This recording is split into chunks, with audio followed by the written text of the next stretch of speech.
Bonjour à toutes et à tous. Au Cameroun, il existe une tragédie silencieuse. Elle ne crie pas, elle ne brûle pas. Elle ne fait pas la une des journaux, mais elle tue. Chaque jour. C'est l'indifférence. C'est la solidarité sélective. C'est cette étrange habitude que nous avons prise. Nous laissons mourir les vivants, puis nous honorons les morts.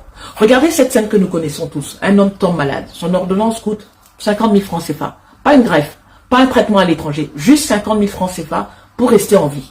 Il appelle un proche. Je suis dans mes problèmes. Il appelle sa cousine. Je te rappelle, il appelle un ami, Dieu va te fortifier. Et il meurt. Parce qu'au Cameroun, la frontière entre la vie et la tombe tient parfois à 50 000 francs CFA.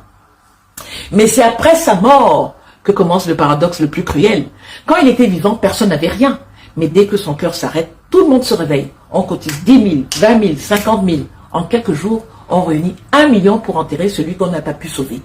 On paye la morgue, on achète un cercueil à 400 000 francs CFA, un bois précieux pour quelqu'un qu'on a laissé souffrir. On imprime les t-shirts, des pagnes du deuil, on prépare des marmites de nourriture qu'il n'a jamais pu manger vivant, on sert des boissons qu'il n'a jamais pu s'offrir.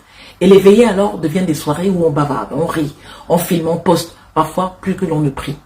Et la vérité, la dure, la honteuse, la brutale vérité, si ce même défunt avait reçu 1% de ce que vous dépensez pour sa mort, il serait peut-être encore en vie. Alors oui, je pose la question sans fil. Pourquoi dépensons-nous plus pour nos morts que pour nos vivants? Pourquoi mettons-nous tant d'énergie dans les cadavres